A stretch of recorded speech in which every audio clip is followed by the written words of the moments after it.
From the Moan Broadcast Center, this is a special in-person hour of AirTalk.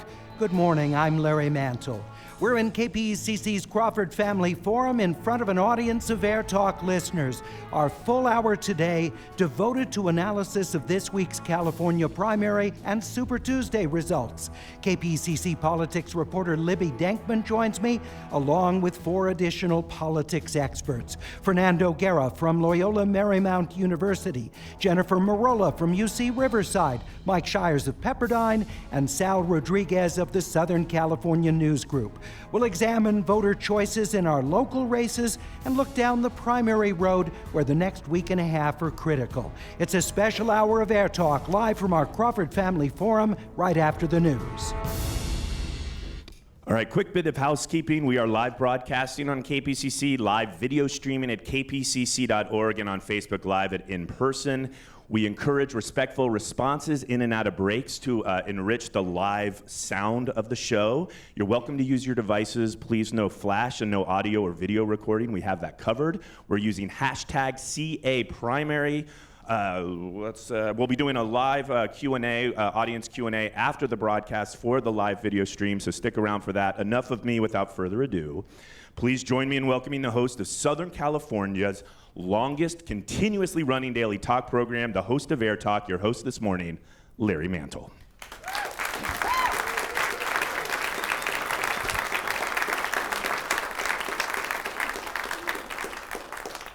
Thank you so much for coming out, so much for coronavirus winning today, right? I appreciate your confidence in our sanitation here. No one's sick at KPCC, and we intend to keep it that way. So thank you for joining us. Let me quickly introduce our panelists because we're underway in just 2 minutes. You've been hearing her early morning, late night, everywhere, and that doesn't even count all the conversations one-on-one she's had with listeners for whom she's answered their voting questions. She's our political reporter, true star of KPCC, Libby Denkmann.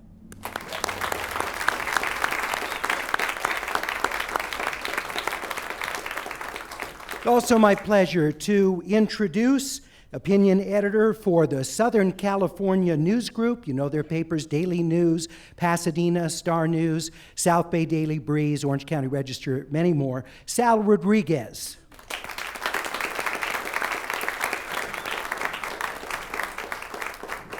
From Pepperdine University, he's with the School of Public Policy, both the Associate Dean and Associate Professor, Mike Shires.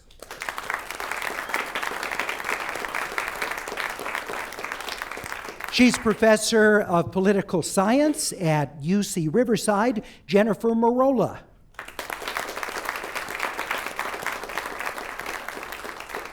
And you hear him a great deal on our air as a political analyst, but he also is a member of our SCPR Board of Trustees, so he comes right to this very room for our board meetings. He's Professor of Political Science and Chicano-Latino Studies, Fernando Guerra.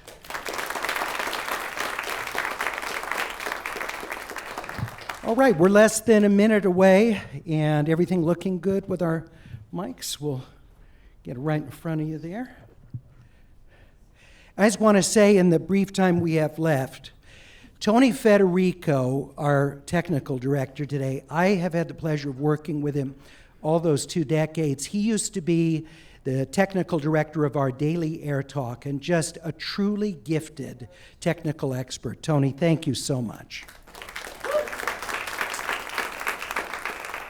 Use their number anywhere, in and out of the business. More at ooma.com.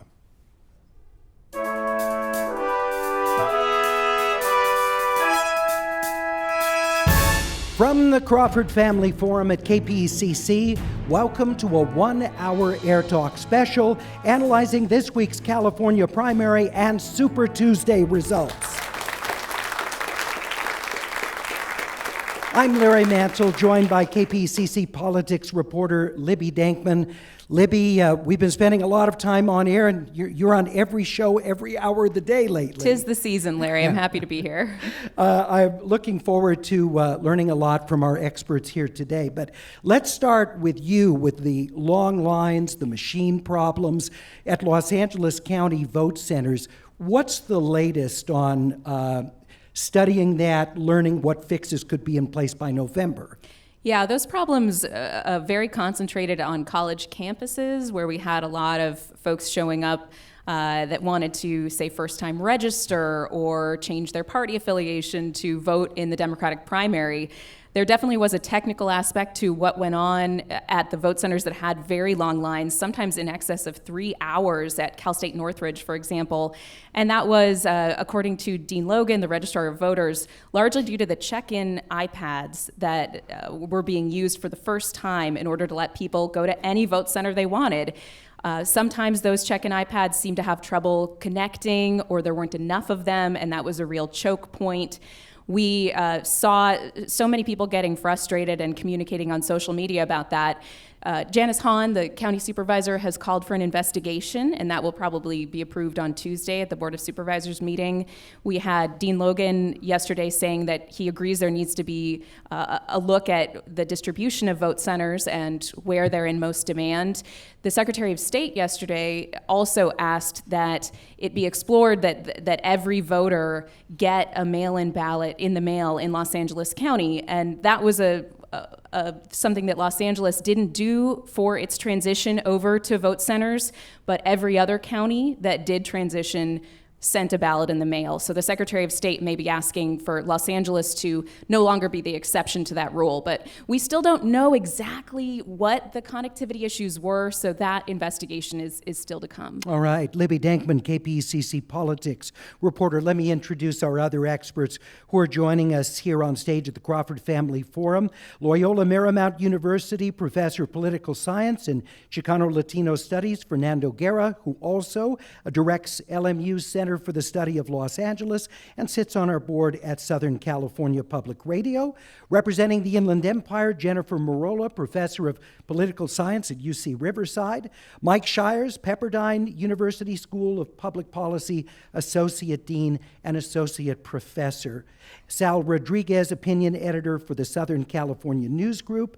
You see his selections in many papers from the Daily News in the San Fernando Valley to the Orange County Register and many papers in between regionally.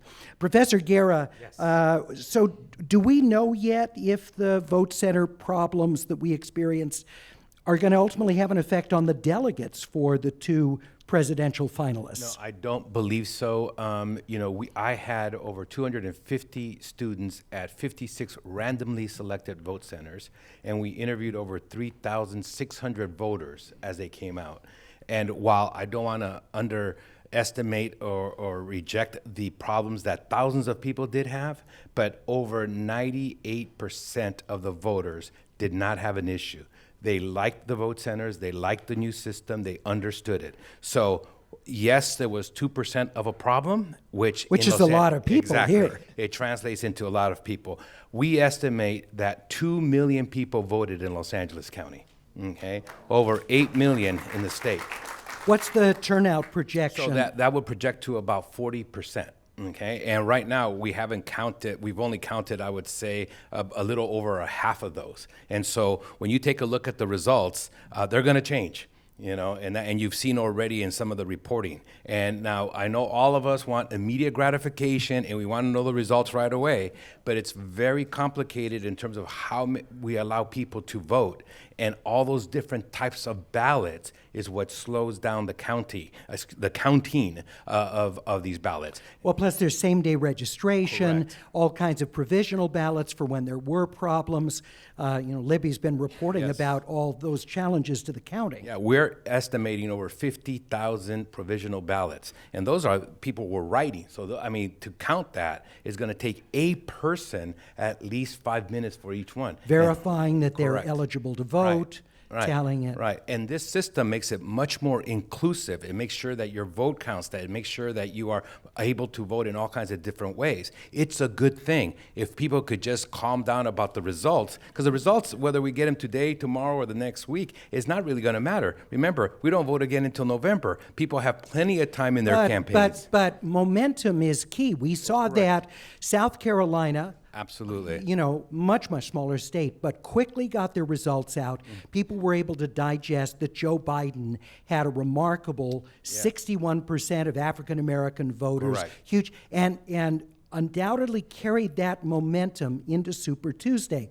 Now, for next Tuesday, the question is, how much momentum is there from California specifically? It's pretty clear the initial results we have aren't going to change much in terms of Bernie Sanders winning. The question is whether he won by double digits or a little bit less than double How many digits. delegates right? each And then in person each gets. congressional district. The key thing is that Bloomberg and Warren did not make that 15% threshold in many of these districts. And so I could pretty well estimate right now within, 5 or 10 delegates, what each one's going to get, and so can the campaign, so they know. Professor Merolla, much has been made about that South Carolina African American voter surge for Joe Biden when he looked to be politically on the ropes. Do you think that carries over with African American voters in Michigan and other states that are coming up, or is the black Southern vote distinctly different than other regions? Well, I expect that will carry through, in part as well because Biden's been racking up so many endorsements from party establishment, and we know, at least among African American voters, that's a pretty strong signal. They're part of the strongest core base of the Democratic Party, and so I suspect that support will maintain when we go to Michigan, and then of course we'll still see that in the South with African American voters. All right. Professor Shires, what's behind Bernie Sanders' strong showing in the West? Not just California, but he was dominant in Nevada, won Utah, won Colorado. The Washington primary is coming up this Tuesday. So what's the regional difference? To what do you attribute that? Well, I think a big part of it is that in the eastern part of the country and in the South, let's not forget that Monday night, Buttigieg and Klobuchar withdrew. So, a lot of that momentum on Super Tuesday is, the field clearing out. You take Bloomberg out of the equation, it does the same thing again. So, part of that momentum is just that the field is consolidated. Sanders, I think Sanders is a little concerned because he needed to be a lot further ahead from Super Tuesday in California to make up for some of those votes, because there's still some big southern states, some big Midwestern states that may or may not go his way. And so, you look at places like Washington, he's going to have that energy. I think being a Democrat in the West is just a different experience than kind of the long-time establishment Democratic Party of the Northeast and the South. And so, there's just a different personality that really resonates. Bernie was counting on the youth movement, and that's really what killed him on Tuesday. And did they turn out? They didn't turn out enough. And so, going forward, for the Sanders campaign to have any chance at all, he has to reinvigorate that base and get those students showing up and get the youth out. And if he doesn't do that, then this is a walk in the park for Biden. So a little bit later, I'm going to ask each of you for what one piece of advice you would give to each of the two major remaining presidential candidates. And I know turnout is going to be key. So, Mike Shires, you may be thinking about what you want to say that you think would juice that youth turnout for Bernie Sanders. It seems to me that these primaries coming up over the next 2 weeks are very big. They're in diverse states of significant size, and many of the states are key when it comes to whether President Trump or the Democratic nominee is going to prevail in those states. So Sal Rodriguez, I wonder what you think about the significance of these next 2 weeks. Is it possible that you could have, in 11 days from now, a very clear front runner and the other candidate wouldn't be able to catch? I think it's already clear who the front runner is. That's Joe Biden. It's been no mystery for a long time that most Democrats, like most Americans, are not fringy socialists. And the top priority of Democrats is to defeat Donald Trump. Most Democrats, like most Americans, are pretty moderate in their views. In the early primaries, Bernie Sanders was able to get an inflated sense of momentum because the moderate stream was divided and fractured. But even then, the signs so far have been that Bernie has underperformed relative to 2016, which then because, for example, in California even, Bernie Sanders was able to get about a third of the vote versus Hillary Clinton, he was able to get 40% of the vote. And that's been pretty consistent across the states that we've seen so far, which indicates that a lot of Bernie's support in 2016 was an anti-Hillary vote. And now, with most moderate Democrats now consolidating behind Joe Biden, it's pretty clear who should win. But Sal, how do you explain California then? Because Bernie Sanders, and the margin is not insignificant at this point, Sanders is going to win handily here, even though Joe Biden will get delegates out of California. So what makes California so different than Democrats in many of the states farther to the east? Well, California is a state where progressive ideas have long flourished. There's long been a push, even at the state government level, of more progressive voices coming forward. I mean, it should not be forgotten that California is dominated by the Democratic Party. It's also a state that leads the country in poverty. Many of the jobs, I think upwards of 40% or more of the new jobs that have been created in recent years are low-paying jobs. So you have a lot of young people, a lot of people in general, who are living in a state of high cost of living, high taxes, high living costs, poor job prospects, especially for people lower income, less education. Well, that's, of course, the critique conservatives make of California, that liberal policies have fueled that. Although then that's when people turn to fringy ideas like socialism and more government power, because they see someone like Bernie who's offering, okay, you're having problems with your rent, we're going to have national rent control. You have your problem, you're experiencing high cost of healthcare, we're going to give it for free. You have high student loan debt, we're going to pay that off too, with all this fantasy money that he's dreaming So about. you don't draw a distinction between socialism and a democratic socialist, that more European model? Well, sure. Well, yeah. Bernie Sanders' play is to say, well, when I say democratic socialism, I mean more like the Scandinavian countries. Even though what he leaves out is that they're actually they're very much free market nations. They're not democratic socialist in any meaningful sense. They have extensive welfare states, but they also have relatively free markets. But he leaves that part out. Meanwhile, he apologizes for Castro's Cuba and praises their literacy program. But unfortunately, with the state of education being so poor, people don't notice that. Jennifer Merolla, you want to comment on that? Yeah. Well, I mean, I want to get back to one of the earlier points. I mean, it's clear that Biden has kind of developed all this momentum coming out of Super Tuesday, but the total delegate count is not actually that far apart, right? One thing we always want to remember is that we have a proportional representation and allocation of delegates as long as you get past that 15% threshold. And so I suspect this race will actually be pretty tight still through March and maybe even early April. The next set of states, Bernie carried most of them last cycle, even though he kind of eked out a victory in Michigan. So I suspect he'll get a little kind of air into his sails with the next set of states, but then following that, Biden will do better on March 17th because we have a lot of states like Florida, where he has a huge lead in the polls, and other states that went for Clinton in 2016. So I think we'll see this kind of tit for tat in who's winning, but in reality, that kind of allocation of delegates will be, I suspect, pretty close. So I don't think, even though Biden may likely end up with the nomination down the line, I think the next month or so we'll see a pretty close contest. What do you think about Arizona, purple state? How is Sanders versus Biden looking there? Yes, I mean, they are a purple state. I think that I haven't seen much of, I have to double check the polling on Arizona, right? Some of the kind of and after states, Super Tuesday, it may be out of date. right, so. no, exactly, and that's the other thing, right? We had a really crowded field, so now we'll really get a real clear picture of the support these kind of two front runners are getting.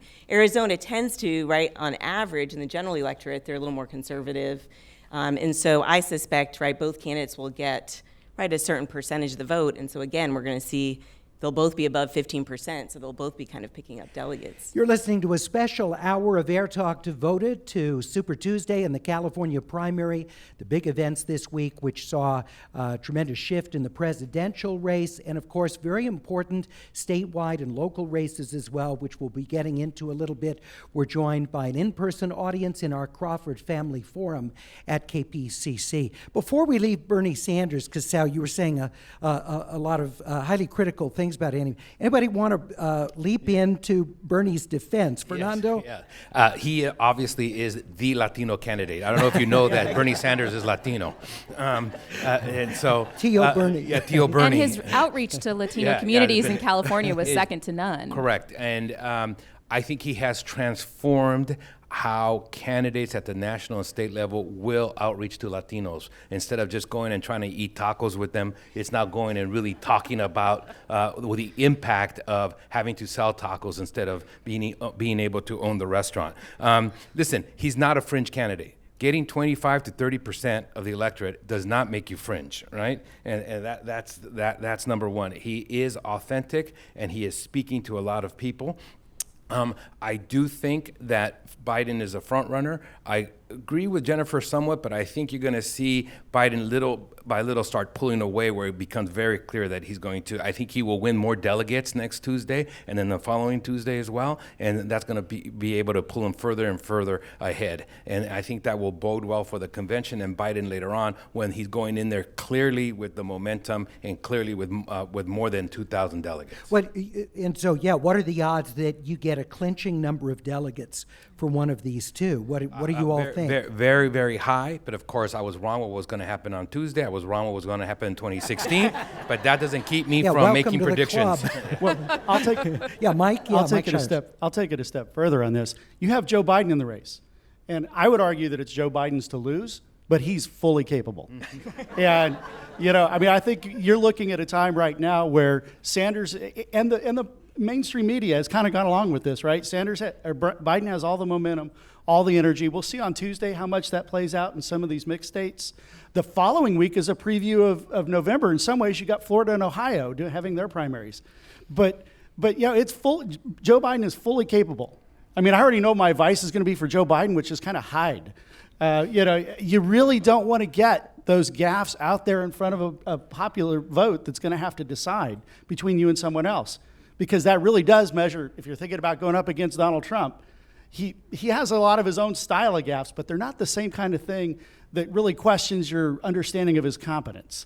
And I think for Biden, that's his big risk. Well, of course, that depends, again, which side of the aisle that you're on. Libby, speak a little bit, if you will, to Biden's lack of presence here in California, because Bernie part-time moved in here, not the case with Biden. And that's one of the things I wanted to bring up about Bernie's success in this state. You saw on Super Tuesday momentum and the moderates that consolidated behind Biden really lifting him, especially in the East and even in Texas, that does have a high Latino population, but they tend to be, I think, a bit more conservative. Fernando will probably correct me if I'm wrong on that. But, as you moved west throughout the night on Super Tuesday, you saw Bernie doing better. And really in California, what you have is a campaign that opened offices where you have never seen campaign offices open before. I mean, there was a significant presence in Coachella and the Central Valley and places that have not had that kind of outreach from Democratic candidates. And so you had a ground game in California that candidates really haven't, I think, attempted to do in a really long time. And that included the incredible and effective outreach to Latino electorate in California. But it was, top to bottom. This was an organization that hadn't really stopped since 2016. So, you can't underestimate the power that had in California. Bloomberg's incredible ad spending did not overcome his poor performance as a candidate on the debate stage. You saw that Biden's momentum did help him lift beyond what the polls were showing ahead of Super Tuesday, but the ground game and the investment in California did pay off. And I wonder if that'll mean in the future that candidates will, attempt to do that, although most candidates don't have the kind of volunteer movement that Bernie Sanders was able to tap into. Is that a two-edged sword? I mean, you, like the rest of us who cover politics at all, we hear disproportionately from Bernie Sanders supporters. They're very vigilant, very quick to jump in if they feel that their candidate has been slighted. Oh, I'm in on any Twitter, way. Larry. I know. Yeah. So they're intense. Many, Yeah. not all, but many. If Joe Biden is the nominee, do you think that those folks are going to come out and support him? Well, we talked about the fact that Bernie Sanders is underperforming where he was in 2016, and Sal pointed out that shows that maybe it was somewhat of a anti-Hillary vote in 2016. I think that there are a very large portion of Sanders supporters who right now would say, it's Bernie or bust. They'll stand by him no matter what.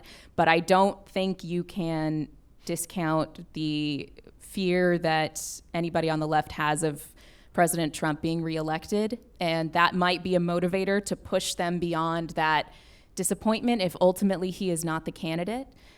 It will be a big task for a Joe Biden to bring in as much energy as that Bernie Sanders movement has, because they are true believers. They are very committed. He's just not that kind of candidate who's going to get that kind of young, energized But following. the youth didn't show up. Yeah. They didn't show up the way that Bernie needed them to on Super Tuesday. Jennifer, you were going to say something? I'm sorry. Oh, no, I was going to say, I think part of it will, to breathe some energy into Biden's campaign and to really, kind of attract some of the youth vote. It really will be important, in a sense, who he picks, I think, as a vice presidential nominee. I agree with Libby. I think Democrats will end up coalescing around the nominee for the most part. But for young people, they may be the ones more likely to stay home if Bernie doesn't get the nomination. And so choosing a vice presidential candidate who is energizing, I think, may be important, even though it doesn't always matter who the VP is for kind of outcomes. But at least in this particular case, where elections are really close, even a really small effect can be important. Yeah. Let me re-identify our panel.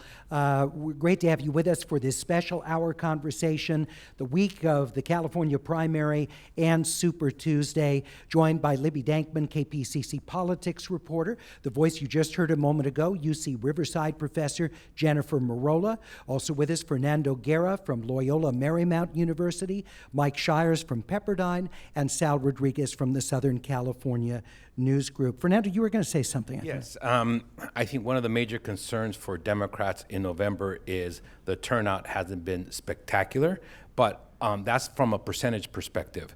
This past Tuesday, more people voted in California primary than in the history of California. More Latinos voted than ever. More young people voted than ever. But we have so many more people registered. We have over 2 million more people registered in 2020 than we did in 2016. Is much of that automatic registration through the DMV? A lot of that is automatic registration, but we also saw a lot of registration even on Tuesday.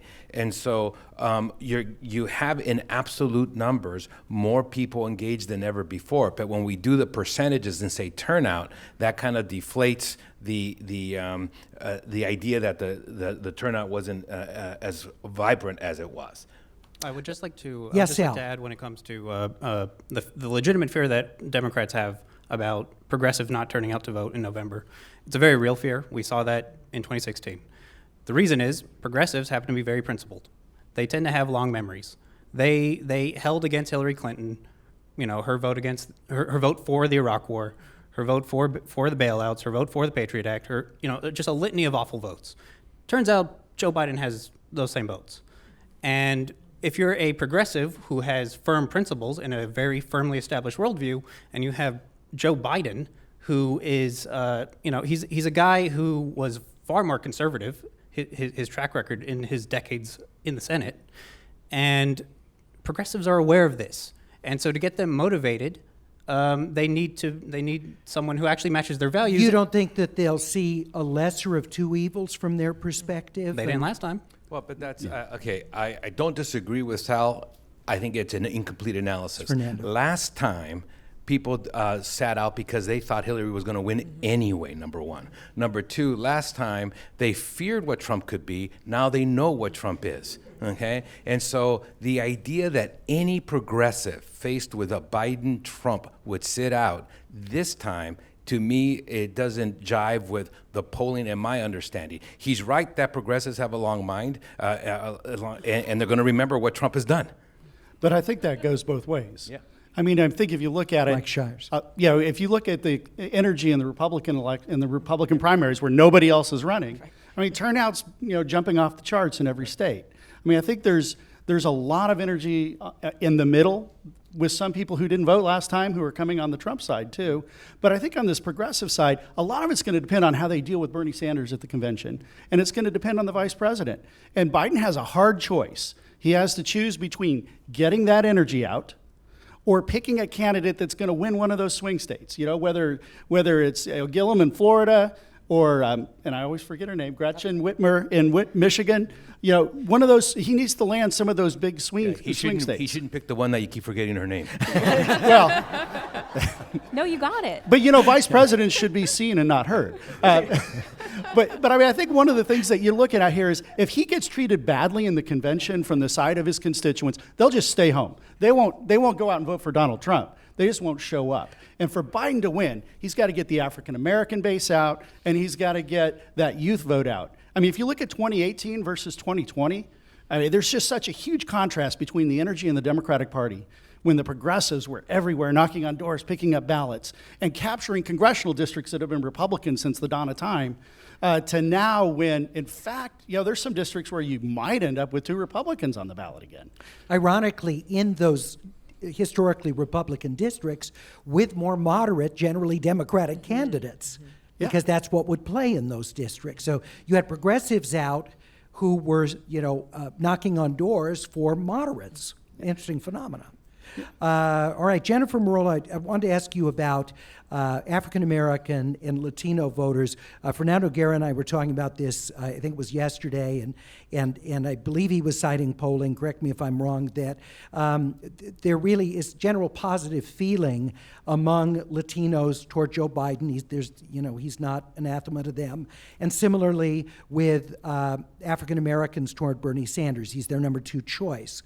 So the issue is, does that equate to passion with members of those 2 groups turning out if it's their second choice candidate who's the nominee? What do you think? I mean, I think both groups will show high levels of turnout. I mean, especially when you're dealing with marginalized groups in the American political system, you don't have the luxury of just sitting out, right? It's really important to show up in November because it matters for people's daily lives who is in the Oval Office.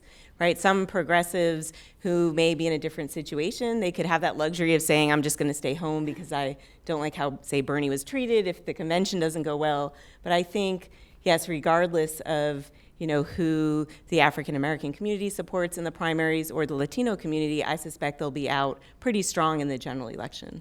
All right. I mean, if you just Fernando? Yeah. If African Americans had turned out at the same rate in 2016, if they had turned out in 2016 at the same rate as before, just in the city of Milwaukee, Hillary would have won Wisconsin. And the idea that Trump mobilized everybody, he actually got less votes in the state of Wisconsin than Romney did.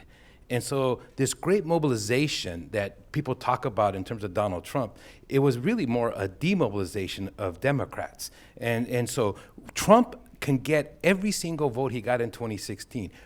I could even give him a couple of $1 million, not dollars, I'm not giving him anything, a couple of million more votes, all right? And all you got to do is increase turnout by 1 or 2% in the Democrats, and they will win outright. It's all about turnout. There are 10 million more Democrats in the country than Republicans. You turn them out, Democrats will win. That's the key point. You've got a double-edged sword among Republicans, though, because you've got a, for lack of a better term, purified Republican Party behind Donald Trump with historically high approval rates. You've got disaffected former Republicans who left because they couldn't stomach Donald Trump. How does this, Sal, I'll ask you this, Sal Rodriguez, how does this all factor in? And you've potentially got some hidden Trump vote for people who were reluctant to tell pollsters that they support the president. How does this all play out potentially in November? Right. So when it comes to President Trump, so he, in 2016, he was elected with a pretty typical standard Republican electorate, and percentage-wise, pretty much the same thing, pretty standard. Now, obviously, Republicans are unified behind him. And for the ordinary person, if they're looking at their economic prospects today, as the economy stands now, for most people, they're gonna reflect on President Trump's promises. They're gonna look at the messaging of, we're gonna have a better, stronger economy for more people, and especially people in the Rust Belt. They're gonna be keeping that in mind, and that's gonna be a key group. And that leans in the president's favor, at the very least, in preserving the coalition he had before. Now, when it comes, the problem will be for the Democrats, I think, in terms of turnout, because what kind of psycho gets motivated for Joe Biden? No one. No one could articulate other than he's a nice guy. I think South Carolinians would beg to differ. They Yeah. were highly motivated. Yeah, weirdos. Yeah, they wanted their return to normalcy, but return to normalcy isn't exactly a big motivator. But back to analytical let me points. talk about one thing about Yeah, motivation. We all want hope to motivate us. That's what we really love. But I'll tell you what motivates you is fear. Okay? Biologically, when you're scared, you run faster, you get stronger. Fear is a much greater mobilizer than hope. I'm sorry to say, the fear of Donald Trump will motivate Democrats to come out. Well, and See, I disagree with that. Yeah, Mike Shires. I think that, just go back a month ago, and it's hard to realize this was, 5 weeks ago? The whole impeachment thing gave Donald Trump a huge bump, hurt Joe Biden in the process, ironically, by the way. But it was about giving credibility to Donald Trump's story. They're all out to get me. And in fact, the Democrats ran with, which to middle America looked like a weak case, and it fell flat. And, it's that kind of stuff. And the Trump campaign's pointing to this. We had 25% Democrats at our last rally. You have this kind of surge in middle America Democrats that are suddenly saying, well, there's something to this, and we're doing okay. And so they're kind of shifting over. Now we're 8 months from the election, I was going to say, and anything can happen. Because the impeachment trial is going to be long in people's Well, and like I said, memory. It's Joe Biden's to lose, I think, on the Democrat side. It's Donald Trump's to lose, I think, in the general election right now. Well, especially if the stock market continues its coronavirus-centric response, if coronavirus, heaven forbid, becomes much worse here in this country, those factors could also significantly hurt the president's chances, couldn't it? Well, absolutely, and he's going to have to tell a narrative and a story, and this is where he gets to be positive and presidential while the Democrats are still throwing rocks at each other. He's going to have to tell a narrative that will be contrasted with what Obama and Biden did at the end of the last recession. So, if the market continues to do the craziness it is, and we actually get an economic downturn because of it, there's going to be an automatic contrast between the two, and the two narratives will be side by side in the presence, if it's Joe Biden, of him, and if not, of a democratic socialist vision on how to resolve this. All right, we'll continue our conversation from the Crawford Family Forum at KPCC. Our political analyst looking at Super Tuesday in the California primary, back in 90 seconds. More and more parents have sent their children across the Texas-Mexico border alone to escape dangerous conditions, and their children struggle with that choice. Panelists, they're everybody's I'm convincing. happy because I left the child. Hey, thank you for coming out I'm today. sad We're going to because I can't see restart my family. momentarily. One father and And son we're who also made going to have that a chance for just a difficult. few On the next, all things questions considered, from running our audience after we conclude the broadcast at 11 o'clock. So be thinking if you have a point of analysis you'd like to have addressed by our panel, something that you think would be of general interest to your fellow attendees. Be great to have you ask that question at 11 o'clock. So that'll be coming up. Or maybe you're a big Joe Biden fan and you want to fight Sal You want to afterwards. defend your man. He'll be right outside. No, just kidding. I'm not a psychopath. Hope, Hispanos Organized for Political Equality, hosting the 29th Annual Latina History Day Conference on March 13 in downtown LA, presented by Coca-Cola and the Estee Lauder Companies. Resolved, Resilient, and Recharged is the theme of this year's conference that will gather 800 Latina professionals to discuss career empowerment, community issues, and wealth building. Hope is a statewide, nonprofit, nonpartisan organization committed to ensuring political and economic parity for Latinas. Register at latinas.org.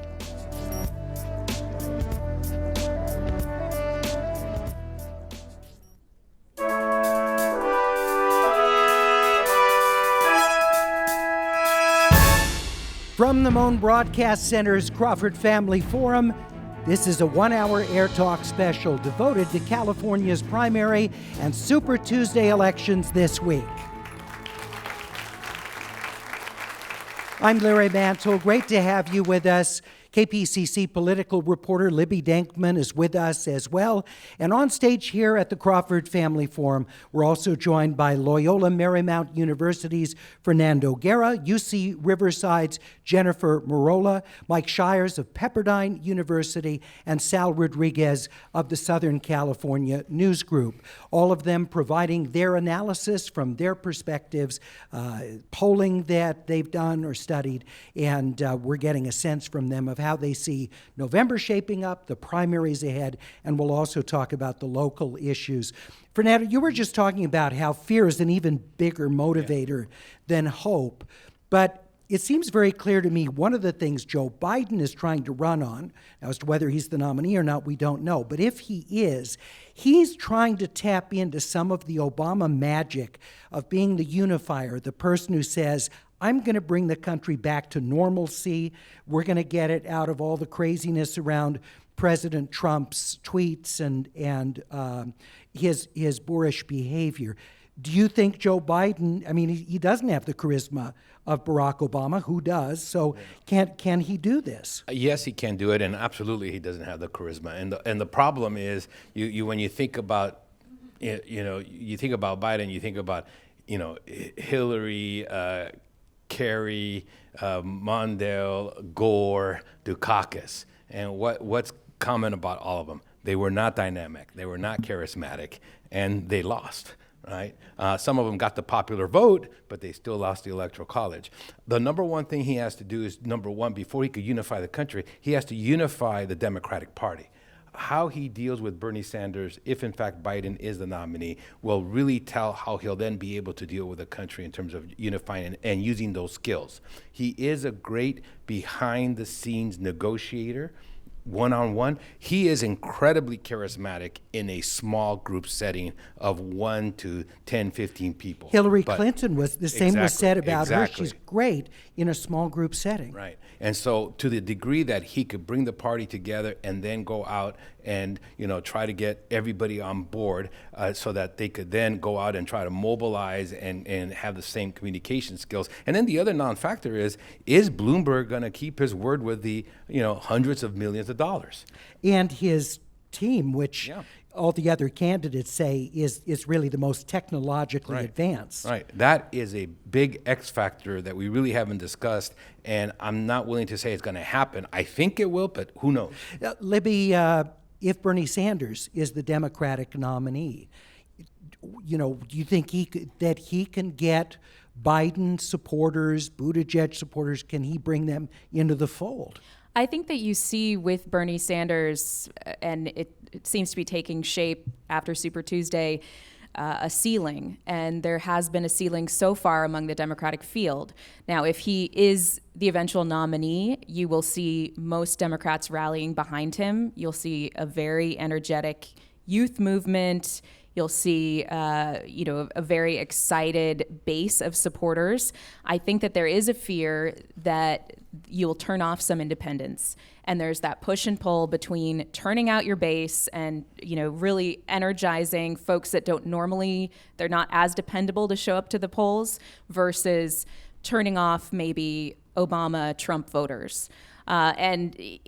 There's a debate about which is, the bigger danger there. I think most people assume that turnout is the biggest thing that you got to focus on, but there are still some independent voters, especially in the states that matter for the Electoral College, that could be turned off by a Sanders nomination.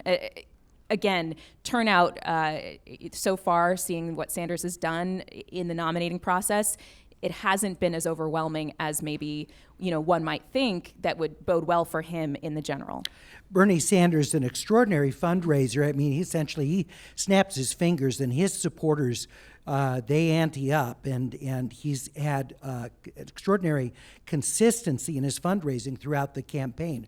For Joe Biden, he's been comparatively underfunded. Now, he may get Michael Bloomberg dollars if he is perceived, particularly over the next couple of weeks, as being the dominant front runner, not just a bit of a front runner. Maybe more and more money comes in. But Libby, what's your sense of the things Biden's got to do to sort of catch up on the advertising and expenditure side? Mm-hmm. I mean, it's massive. It's a massive difference, and it really did kind of undercut the idea of what Bloomberg was trying to do, which was, skip those early states and really just spend on ad dollars. But at the same time, you saw what a relatively weak candidate Bloomberg actually was in person. And so it shows that the marketing is only as good as the product ultimately. I do think that Biden is going to have to pick a really strong vice presidential nominee that gets people excited, maybe speaks to the progressive wing of the party, something that is at least acceptable to them. It ultimately is going to be, as Fernando and others have pointed out, an issue of electability, though, because that's one of the number one things you hear in exit polls from people who broke for Biden. And what really propelled him on Super Tuesday was people fearful of who can beat Trump, who is the most electable. And he did end up, being that person on Super Tuesday. Does either of these men have to choose a woman as his running mate realistically? What do you think, Jennifer? I mean, I think they have to. There's a lot of women in the Democratic electorate who were, really enthusiastic to see a record number of women running for the party's nomination on the heels of 2016, and they've become discouraged over the course of the campaign. And I think they'll be even more discouraged, right, if a VP is not picked by either person that is a woman. And so I think that will be important. Now, I think women will show up regardless. I've been doing research in my lab, and if you remind women of Donald Trump's treatment toward women, what you see is that anger increases, and then the likelihood of future participation. Galvanic skin response, and you see the meters go up. So we don't do skin conductance, but with self-reports of emotional reactions, the dominant reaction is anger. And what we know from research is that anger is one of the most mobilizing types of emotions. It orients people toward action if you're angry. And so that will be, I think, really important. So the interesting thing is that if the Democrat selects a woman VP, there is going to be a VP debate. And we know that Pence cannot be with a woman by himself. Therefore, there will be a moderator. In the debate, Pence will have to have his wife by his side when he debates that woman VP. She can moderate it. Or we might see Nikki Haley I just wanted to point out, I thought the most poignant part of Elizabeth Warren's announcement at her Cambridge home yesterday that she was withdrawing from the race was when she choked up and talked about the young women who were looking at her and Amy Klobuchar and the other women who were running, and that there wouldn't be someone who was in that position. And that just made it further reinforced for me. It's hard for me to imagine Sanders or Biden choosing a man to be the running mate in the race. Mike Shires? I think that if you look, and I mean, I just want to point out, though, I think if the Democrats depend on fear and anger as their campaign, they lose automatically. Why? Because that gets your base out. So that's going to get participation out in some of those swing states. But the election's going to be won or lost in the middle by people who aren't part of those bases. And running around saying, I don't like Donald Trump, and so I have to go vote, as your campaign strategy is going to not deal with the folks who are turning up and who are newcomers to the process, who are in these swing states. And I mean, you look at it, Trump barely won the election by a handful of votes in 5 states. Mm-hmm. And if in those states, and remember, Hillary Clinton was on the ballot last time talking about how bad Donald Trump was with women and minorities and everybody else, and he won those states. And so if the message this time is that, and it's not a message about what your vision for America is and what America can be and appealing to that hope like Barack Obama did, if that's not on the table and that's not the centerpiece of your campaign, you let your surrogates go do the dirty work on terrifying them about the opponent. But if Biden or Sanders' message is all negative, Americans will absolutely give it to Donald Trump in a heartbeat. Mike Shires of Pepperdine, I want to, before we get each of your piece of advice for the presidential candidates, to talk about the local races, particularly here in Los Angeles County, where District Attorney Jackie Lacey is facing the challenge of two reform-minded candidates. One, former San Francisco DA George Gascon, who also is a former LAPD assistant chief, and public defender Rachel Rossi. Now, there's still, as Fernando was saying, so many more votes to be counted. At this point, Jackie Lacey is holding on just over the 50% that she needs to avoid a runoff in November. But if you had to put the odds on it, you'd probably say she is going to be in a runoff. And the odds are that it would be with George Gascon. Fernando, your thoughts on what might change in a head-to-head November runoff, if that's what we have? This is the most important local election in 2020. Not in California, not in the primary, in the entire nation for this entire year. This is the largest district attorney's position, and whether criminal justice reform continues incrementally or takes a big leap forward will depend on this election, and I think that's what Gascon's going to focus on. We are projecting with our exit poll that she will be under 50%. There will be an election, a runoff between Lacey and Gascon. It will be a different electorate, much more favorable to Gascon. Already in this election, less than 50% of the voters thought that she should be reelected, and that does not bode well in nonpartisan elections when the incumbent doesn't win 50%. Am I projecting that Gascon's going to win? No, but it's going to be very close, and I wouldn't be shocked if he were to win in November. Anybody else want to weigh in, Libby, on the DA's race? I just think it's interesting. It's going to be on the ballot at the same time, likely if it goes to a runoff, as bail reform, which is a really interesting sort of dual, issues that are both whether, bail will be rethought locally with the DA's election, and then also statewide, whether the getting rid of cash bail is going to be upheld by the voters. Just a huge consideration for the electorate in Los Angeles and California to be considering at the same time. We also have LA County Board of Supervisors, Herb Wesson and Holly Mitchell, headed for a runoff in November for what's been Mark Ridley Thomas's seat in South and Southwest LA County. Fernando, this is going to be quite a head-to-head battle. Yeah, you have two incredible public servants who've been around for a while, who know how to fundraise, who are very good out on the campaign trail, and it's going to be a really interesting race to watch. It probably give Weston a little bit of an edge right now, but things can change. She will be able to raise money because of her Sacramento connections, but you're also going to see independent expenditures, big independent expenditures on both sides. I would have given the advantage on name recognition to Wesson because, as odd as it sounds, being an LA City Council member is actually a more visible position than being in the state legislature, even a senator like Holly Mitchell. So, but we'll see what happens in November. Libby, any thoughts on that matchup? Well, Holly Mitchell has done some high-profile things, related to criminal justice reform, but also, Oprah, did a big feature on her, and she's done things on natural hair. It's Oprah. It's the Oprah bump. Yeah. She did legislation on natural hair for African Americans that has gotten her some widespread attention. It's the hair in schools issue, right? Yeah, and so fundraising wise, I think she's going to be formidable, and it'll be a very interesting race in November. Libby, also we've got a couple of congressional races that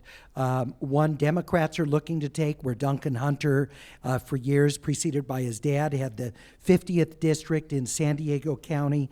It's looking like Democrat Amar Kampa-Najjar is going to face off with former Republican Congressman Darrell Issa of the neighboring district there. Is this going to attract huge national investment from the parties? I think that this primary, and whether Carl DeMaio or Darrell Issa was going to move forward, is really, decisive in that if Amar Kampa-Najjar couldn't knock off Duncan Hunter when he was under, I don't know if he had been charged yet, or he was under investigation at the time. If that district in eastern San Diego County is still skews quite conservative compared with the rest of the California delegation as a whole, and I can't imagine that Amar Campa-Najjar, who was unsuccessful in unseating Duncan Hunter, would be able to knock off a very well personally funded Darrell Issa. But we might see an attempt there by the DCCC to, do some spending, do some support. Now, we know there'll be significant investment in the 25th district where Katie Hill has resigned her seat. That's the North LA County race. And there, Christy Smith, the Democrat, with 34% currently. Mike Garcia, the Democrat, with 27%. Mike Garcia, the Republican, edging out Steve Knight, the former Republican Congress member from that very same district. Quick thought on that one, Libby. I just think that the energy there is going to be really cool to watch. It's a Republican who has been running a more grassroots campaign since last spring. He started his campaign against Katie Hill when it was a real uphill battle to unseat an incumbent, and then suddenly that race opened up and there were a lot of challengers, but he was still able to eke out that victory against somebody with great name recognition in the district, Steve Knight. But it looked like the name recognition of Steve Knight didn't necessarily mean positive things for the Republican electorate. They might have remembered that Knight had lost to Hill, and also that, some feelings about his campaign maybe not as being energetic last time around. So, yeah, and there's a special election May 12th for the last 6 months of Katie Hill's seat as well now, the runoff special. So Because she left early, yeah. Yeah, they've got 2 elections coming up in that district. All right. Quickly, I want to hear from each of you the advice you would give, very, very brief, one sentence for each of the candidates. Sal, let me start with you. Sal Rodriguez, Southern California News Group. What would it be for each of the 2 Democrats? For Bernie Sanders, I would say cross your fingers that there are a bunch of fringy socialists out there. That's not a strategy, Sal. I want a serious strategy from you. It's pretty much just point out Joe Biden's many difficult. Because one of the big problems with Bernie Sanders is that he's never been a very strong debater. He's never been very sharp at attacking his opponents and going for it. Joe Biden has plenty of opportunities right there. All you have to do is point out his vote on the Iraq War. Okay. That's a very easy one. So for Biden, what's the quick advice? Limit media appearances because he's terrible. Okay. All right. Mike Shires, Pepperdine University, for each candidate. So Bernie Sanders, it's get your base out and get them excited and get them going. Joe Biden, I agree, hide, do as few campaign appearances, over-prepare for the March 15th debate and then hope it runs short. And for Donald Trump, by the way, it's act presidential. Yeah, don't you think, though, that Biden does well in smaller, more intimate settings? We'll find out. I mean, the issue with Joe Biden is not who's in the room. It's kind of how his mind and his mouth connect and what he says. Okay. All right, Jennifer Merolla, UC Riverside. So I agree with a lot of what's been said, but I guess for Biden, he does have a compelling personal story. And so he's usually better when he's speaking to that. So he may want to focus a bit on that to get people enthusiastic about his background and really fighting for people. And for Sanders, I think in terms of strategy, he really needs to think carefully about how to address critique around the socialism label. I mean, he has to get that, otherwise, he's not going to get very far. Fernando Guerra, LMU. Yeah, so Joe Biden, you're not going to be able to hide, right? So I agree. If he could hide, yes. If we could put him away for a couple of months, that would be great. But it's not going to happen. That's not a great endorsement for correct. president. But I think that the first debate with just Sanders and he is going to be critical. He needs to act presidential. He needs to and I agree with Sal. Sanders is going to attack him on the Iraq vote or whatever. He's going to have to say, yes, I took that vote. That was years ago. It's a new era. This is what I'm thinking now, and own up to that. And then he has to begin, and so his supporters as well, that, that's just Joe. He's that way. Just like they do to Trump, that Trump speaks the truth. Biden speaks the truth. When doing that, he's going to make some mistakes. I want to thank all of you so much for joining us. With us on this special 1 hour of Air Talk, live from our Crawford Family Forum at KPCC. We've been joined by KPCC politics reporter Libby Denkmann, who's done extraordinary work covering the races and also working with voters. Our thanks to Jennifer Merolla, UC Riverside, Mike Shires of Pepperdine University, Sal Rodriguez of the Southern California News Group, and Fernando Guerra of Loyola Marymount University. Thank you all for coming out and joining us at our Crawford Family Forum here at KPCC. And of course, much more coverage of the 2020 election comes your way in the weeks ahead.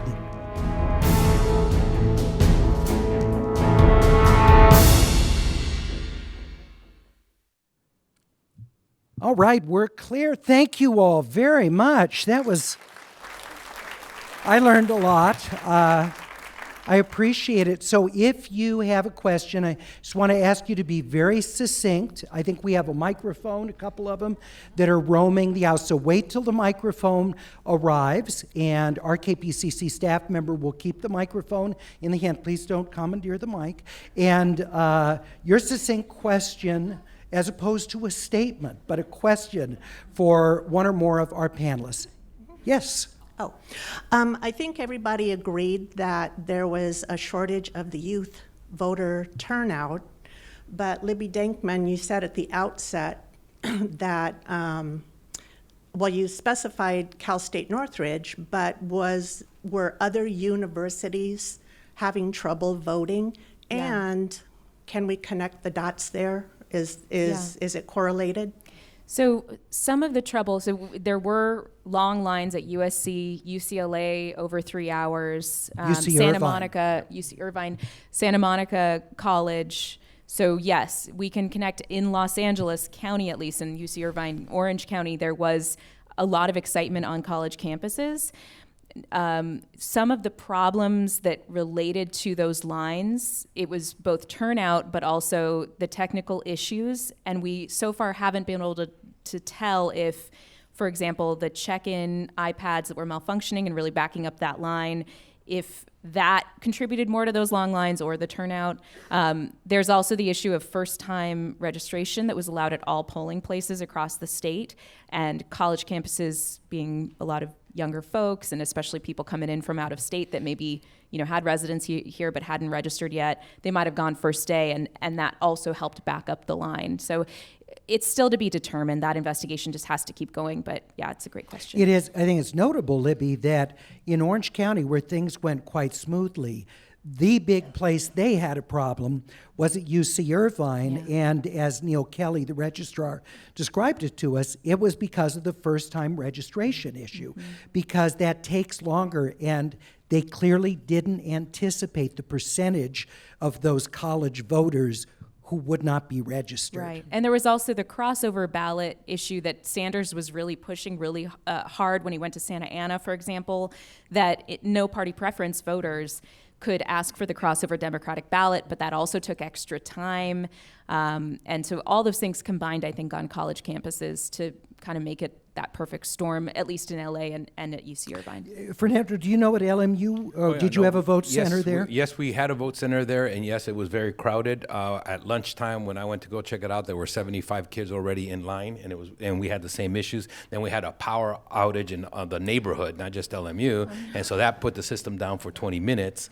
So there were those issues, and everything that Libby's talking about. Remember, we're making it more inclusive. This is a good thing, that you don't have to register 90 days before, 60 days before, that you can register that day. And that's going to take more time. One of the other challenges, and Libby's absolutely right, is the vote by mail. Many of us didn't vote by mail because we wanted to vote in the Democratic primary and no party preference. You had to go to the polls if you didn't request a new ballot, which was too difficult to do. And so that added to it. Less vote by mail ballots that we received and more people. Many of these things will not be present in November, where we actually expect a third more voters. Yeah, I thought on the LA County Registrar's website, because I went through it, I was looking at how they did things, it looked like it was very easy for NPP to request a Democratic ballot. Didn't look hard to me. But. No, it didn't, but in our poll, remember, we had 250 students out at 50 randomly selected vote centers. We interviewed 3,600 voters as they exited. Over a quarter of them had no idea that vote centers existed, that the whole new system. They expected it to be exactly the same. So that added to the confusion. Yeah, the difficulty is the awareness. Yeah. And, going into the primary, I haven't seen if we have numbers afterwards, but fewer than 10%, less than 10% of no party preference voters had asked for that crossover ballot, which, polls had shown earlier that at least 60% of them wanted to participate in the Democratic primary. But on the other hand, you made a decision to be an independent, and say that I don't want to be a Democrat. And then all of a sudden you're blaming the system for, it's like, come on. Although so did Bernie. Yeah. Yeah. It's the first time I've heard you make the strong personal responsibility Well, case. like let me that. make one other point. There were problems, okay? But 98% of the 2 million voters in Los Angeles County thought it was okay. They liked the new voting machines. They liked the vote centers. It's overwhelming that it was okay. But Well, 2% out of 2 million It's is a lot. And they're all going to know in November it's a new system. Yeah. That's very clear. Our next question, please stand up and your name, please, and what community you're from. Hi, I'm Veronica. I live here in Pasadena.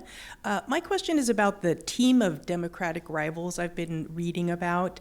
There was talk about the importance of the vice presidential nominee, but kind of a broader, inclusive approach to an unorganized Democratic Party, perhaps identifying in advance who some of the secretaries, department heads would be on a larger ticket for the Democratic Party, and what your perspective on importance is on that. Jennifer, do you want to? Yeah, this has been a really interesting cycle. So usually what we see in primaries, at least, this is a little preview to your question, is that usually the party decides in the invisible primary. So they try to rally around, kind of support around a candidate. And now we're just seeing it a little bit later in the process. But I do think, right, because of voter concerns about electability and winning in November, I think, especially the party establishment is really trying to coalesce and come up with a strategy. And so if they can strategically announce, right, people that would fill different positions that may energize, right, to kind of get back to Mike's point earlier, enthusiasm is really important for turnout. And so I suspect wherever they think that will be beneficial, we'll see that type of rolling out, because inclusiveness at the end of the day will be important for the party. And there's two Mike? names that you should expect on the list. Buttigieg and Klobuchar will have some cabinet office, is my guess. Do you think? And probably O'Rourke, but You we'll think see. Amy Klobuchar? We already said gun policy for O'Rourke, I think. I think Biden Well, already he promised him. said that, but I'm not sure what role that fits in the Yeah. administration. There's no A new one. Secretary of Gun Policy. And maybe Secretary of the Treasury Bloomberg. I mean, he can always loan the government the money to pay off the debt. Well, while He we're could talking, cover the Michelle Obama, deficit. what is she going to do? Yeah. They're all asking. What about Amy Klobuchar? She gave Joe Biden, such a huge bump with what she did at that event on the eve of Super Tuesday. Is she a potential running mate if Biden gets the nomination? Absolutely. She performed relatively well, number one. Remember, Minnesota, Trump almost won Minnesota. He barely lost Minnesota by, I think, 10,000 votes. And so that is a competitive state now. We don't think of Minnesota that No. way, but it is. And then her whole point about that she could win in these states in the Midwest, she would be a great candidate, not only for Minnesota, but Wisconsin and that whole area. She's a good debater, She's too. a good debater. And so that, I think she would, from my perspective, she's one of the top candidates for VP. Not because she's a woman, but because she was very effective to some extent in this campaign, and she's geographically a good target. She doesn't give the progressive, Right. nod to progressives that maybe Yeah. someone else would. Let's see. Yes, please. Your first name and the community you're from. Hi, I'm Juliana. I'm from Silver Lake. And on this subject, I wonder if you can speak to Joe Biden's tweet about needing Elizabeth Warren in the Senate yesterday, and whether that completely rules her out as a VP and makes Klobuchar look like she's rising up. Who wants to? Sal, you want to weigh in on that, or? No, Okay. not really. Fernando. Look, you don't need Massachusetts to be delivered. It's going to vote. If we, it doesn't matter who we nominate, the Democrats nominate, they're going to win Massachusetts. You don't need the progressive liberals. They're going to vote for whoever the Democratic nominee is. And so you have to ask, what does she deliver? And For that's- either of the candidates. Yeah, for either of the candidates. What? Right. So for Joe Biden, though, I'm sorry, for Bernie Sanders, though, does he need to make a nod toward moderates? You know, he's so ideological. I think, and he's such a purist. I don't imagine him selecting a moderate. He's going to be all in about turnout. His model means you have to be very progressive, have to push, and have to get that turnout. And selecting a moderate goes against that. He's already said he won't choose anyone who disagrees with him on Medicare for all. So it pretty much rules out a moderate. all the moderate candidates, yeah. Well, and he has to pull in an African American, so I think it kind of narrows it to Stacey Abrams or Kamala Harris. I mean, Okay. All right. On this side of the room, sir, your first name? Yes, hello, I'm Richard from Marina del Rey. Sorry, I'm a bit nervous.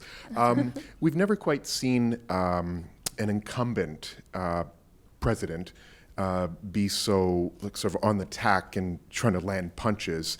In the presidential campaign, in the lead up to it, there were people like Rubio who tried to fight back and make fun of his hands and other things. We just assumed that Hillary would beat Trump and the attacks would stick, but now you have the power of incumbency and the continuing, left uppercut and punches. The Democratic candidate, do you need to match this with this sort of a incumbent and his sort of attack That is style? such a good question. And in fact, I asked Joe Biden about it a couple weeks ago. Are you going to respond like for like if you're the one debating Donald Trump in the general election debates? And, how do you keep from getting pulled off of your, sort of your center in that whole process? What do you all think? Is it a like for like response, or do you try and stay above the fray? It's hard to imagine Joe Biden getting anywhere close to that level as Donald does. Although, it has to be said that the media, the Democrats, they've been hard on the attack for Trump this whole time as well. I remember in the campaign, people were saying that Donald Trump was going to be literally Hitler.